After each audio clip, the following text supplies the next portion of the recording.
Selamat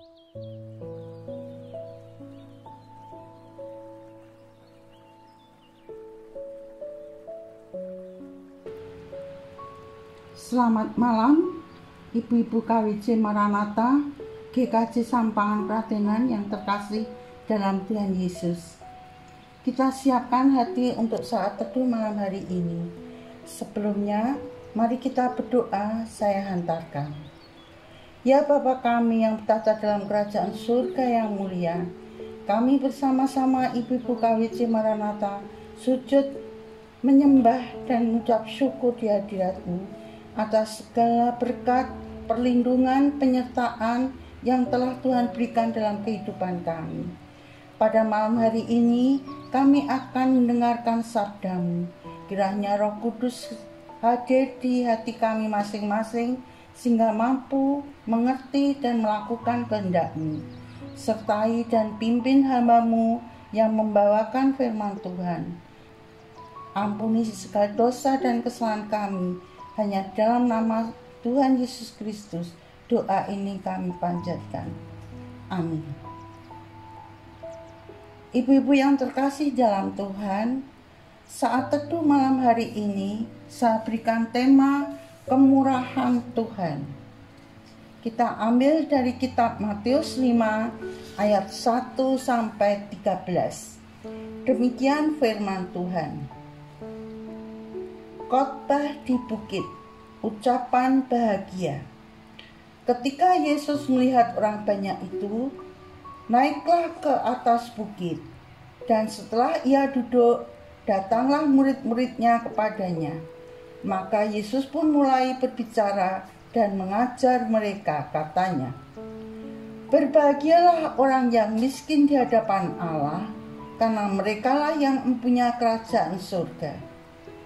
Berbahagialah orang yang berduka cita, karena mereka akan dihibur. Berbahagialah orang yang lemah lembut, karena mereka akan memiliki bumi. Berbahagialah orang yang lapar dan haus akan kebenaran, karena mereka akan dipuaskan. Berbahagialah orang yang murah hatinya, karena mereka akan peroleh kemurahan. Berbahagialah orang yang suci hatinya, karena mereka akan melihat Allah. Berbahagialah orang yang membawa damai, karena mereka akan disebut anak-anak Allah.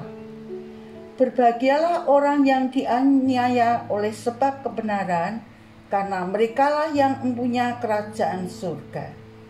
Berbahagialah kamu jika karena aku kamu dicela dan dianiaya, dan kepadamu difitnahkan segala yang jahat. Bersukacitalah dan bergembiralah, karena upahmu besar di surga. Sebab demikian juga telah dianiaya nabi-nabi yang sebelum kamu." Demikian firman Tuhan. Saya berikan tema kemurahan Tuhan, itu saya ambil di Nats Matius 5 ayat 7. Akan saya bacakan ulang demikian. Berbahagialah orang yang murah hatinya, karena mereka akan peroleh kemurahan. Kita boleh mengingat akan kemurahan Tuhan dalam hidup kita setiap hari. Kemurahan Tuhan senantiasa mengalir dalam berbagai segi kehidupan kita. Kemurahan Tuhan melingkupi hidup kita, sehingga kita bisa lepas dari berbagai kesulitan, menang dari berbagai kesulitan, kuat menghadapi berbagai kesulitan. Kemurahan Tuhan telah diberikan kita baik di dunia maupun di surga. Untuk pengertian kemurahan mempunyai arti, yaitu suka memberi, mudah untuk memberi, tidak pelit, suka menolong, penyayang, pengasih, dan baik hati. Dan kemurahan merupakan buah dari Roh. Kita bisa melihat di dalam kitab Galatia 5 ayat 22. Akan saya bacakan demikian.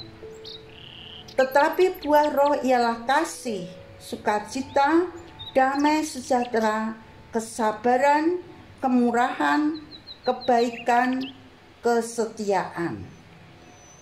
Jadi kemurahan itu merupakan buah roh. Tuhan Yesus sudah memberikan kemurahan dalam berbagai mukjizat dan teladan di dalam kehidupannya.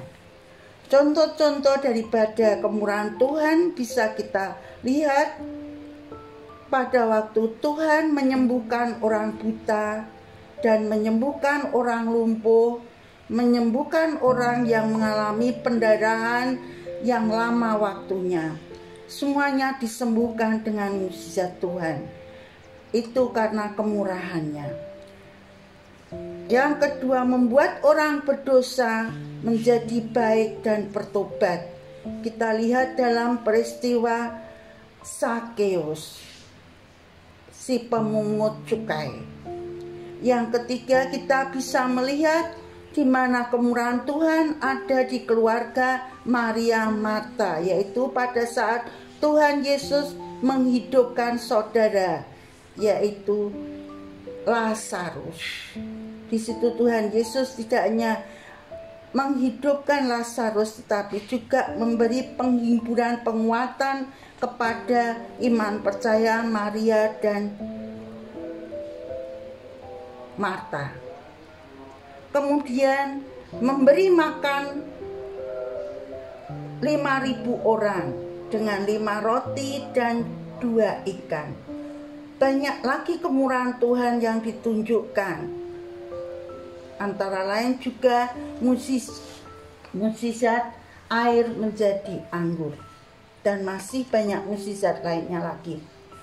Kemurahan Tuhan Yesus tidak hanya pada sampai mukjizat saja, tetapi kemurahan Tuhan Yesus juga menyerahkan nyawanya untuk menebus dosa kita, yaitu di kayu salib. Tetapi Tuhan Yesus bisa bangkit karena kuasanya yang ilahi, karena Dia adalah Allah sendiri. Sehingga kita boleh melihat karyanya yang di kayu salib, kematian Tuhan Yesus itu wujud dari kemurahan Tuhan yang teramat indah dan agung. Kemurahan Tuhan Yesus juga bisa kita lihat pada saat ini, pada saat kita merayakan kenaikan Tuhan Yesus di surga, di mana ada 2 hal yang penting kemurahan Tuhan Yesus nampak. Yang pertama yaitu yang kita masih di dunia, Tuhan Yesus dengan kemurahannya memberikan Roh Kudus, Roh penghibur, di mana kita yang di dunia akan diberikan damai sejahtera dan juga ketentraman dalam mengikuti Tuhan. Yang di surga Tuhan menyediakan tempat bagi kita, orang-orang percaya kepadanya. Dia naik ke surga itu untuk menyediakan tempat bagi kita sebagai ahli waris kerajaan surga karena percaya beriman kepada Tuhan Yesus. Dari firman Tuhan ini kita boleh mengingat untuk hidup di dalam Tuhan, karena kita juga setiap saat akan melihat kemurahan Tuhan dalam hal-hal yang terjadi dalam kehidupan kita. Kita sakit diberikan kesembuhan, kita susah diberikan penghiburan, kita kesulitan diberikan jalan keluar.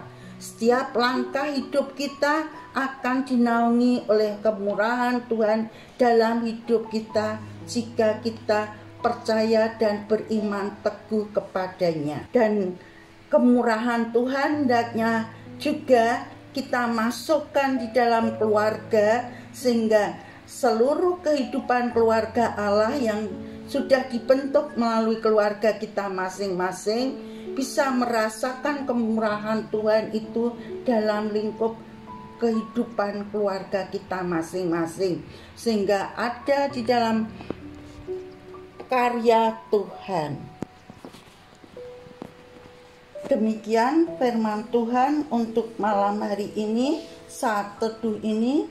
Kiranya Tuhan memberkati kita semua. Mari kita tutup di dalam doa.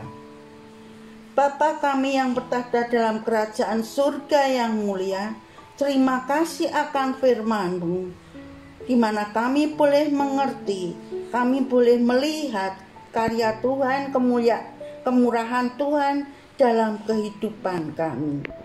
Untuk itu Tuhan, kiranya Engkau dengan Roh Kudus-Mu, dengan kemurahan-Mu boleh menuntun langkah kehidupan kami, mendampingi kami, menguatkan kami, sehingga kami akan senantiasa berjalan di dalam rencana Tuhan di dalam kehidupan kami. Terima kasih Tuhan. Ampuni segala dosa dan kesalahan kami, baik melalui perkataan kami, perbuatan kami. Kiranya Engkau ampuni dosa kami. Di dalam satu nama Tuhan Yesus, doa ini kami serahkan. Amin. Demikian ibu-ibu yang boleh kami berikan saat teduh malam hari ini. Tuhan Yesus memberkati.